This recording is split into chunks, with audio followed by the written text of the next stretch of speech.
CPM സംസ്ഥാന സമ്മേളനത്തിന്റെ ഭാഗമായുള്ള കൊല്ലത്തെ പ്രദർശന നഗരി കാണാൻ MV ഗോവിന്ദൻ മാസ്റ്റർ അടക്കമുള്ള CPM നേതാക്കളെത്തി. നേതാക്കളെ കണ്ട് പൊതുജനങ്ങളും പാർട്ടി പ്രവർത്തകരുമെല്ലാം സെൽഫി എടുക്കാനും കുശലം പറയാനുമായി അടുത്തെത്തി. റിപ്പോർട്ടോടെ ഈ ബുള്ളറ്റിൻ പൂർണ്ണമാവുകയാണ്. കൂടുതൽ വാർത്തകളുമായി വിനിഷ ചേരും. നമസ്കാരം. രക്തസാക്ഷികളെ കൊല്ലം ആശ്രാമം മൈതാനത്തെ പൊതുസമ്മേളനം നടക്കുന്ന സ്ഥലത്താണ് നേതാക്കൾ ആദ്യം എത്തിയത്. പൊതുയോഗം നടക്കുന്ന സ്ഥലമെല്ലാം കണ്ട ശേഷം നേരെ പ്രദർശന നഗരിയിലേക്ക്.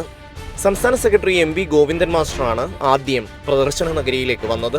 പിന്നീട് പോളിറ്റ് ബ്യൂറോ അംഗം MA ബേബി, കുറച്ചു കഴിഞ്ഞ് ധനമന്ത്രി KN ബാലഗോപാൽ, ഒപ്പം S രാമചന്ദ്രൻ പിള്ളയും.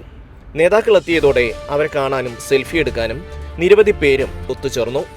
ദേശീയ രാഷ്ട്രീയവുമായി ബന്ധപ്പെട്ട് കമ്മ്യൂണിസ്റ്റ് പാർട്ടിയുടെ ഉത്ഭവം മുതൽ വർത്തമാനകാലം വരെയുള്ള മുഴുവൻ കാര്യങ്ങളും കൃത്യമായിട്ട് രേഖപ്പെടുത്താൻ സാധിച്ചിട്ടുണ്ട്.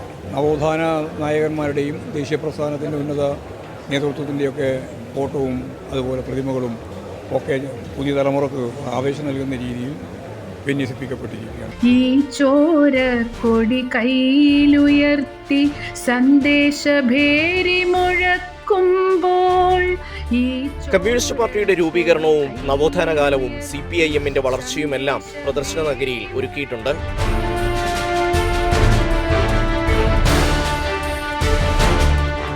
നവോത്ഥാന നായകന്മാർ വഹിച്ച പങ്കെന്താണ്, സാമൂഹിക സമരങ്ങൾ വഹിച്ച പങ്കെന്താണ്, ഇതെല്ലാം ഒരു പഠന പദ്ധതി പോലെ ഇത് കാണുന്നവർക്ക് മനസ്സിലാകുന്ന വിധത്തിൽ ലളിതമായി ആവിഷ്കരിച്ചിരിക്കുകയാണ്.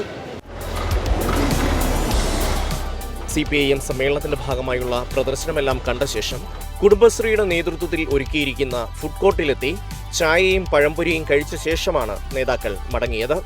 CPIM കൊല്ലം ജില്ലാ secretary S Sudevan, J Mercykuttyamma, MB Nikesh Kumar, SL Sajikumar അടക്കമുള്ളവരും നേതാക്കൾക്കൊപ്പം ഉണ്ടായിരുന്നു. ക്യാമറമാൻ RK കുമാറിനൊപ്പം ഷമ്മി പ്രഭാകർ, കൈരളി ന്യൂസ്, കൊല്ലം.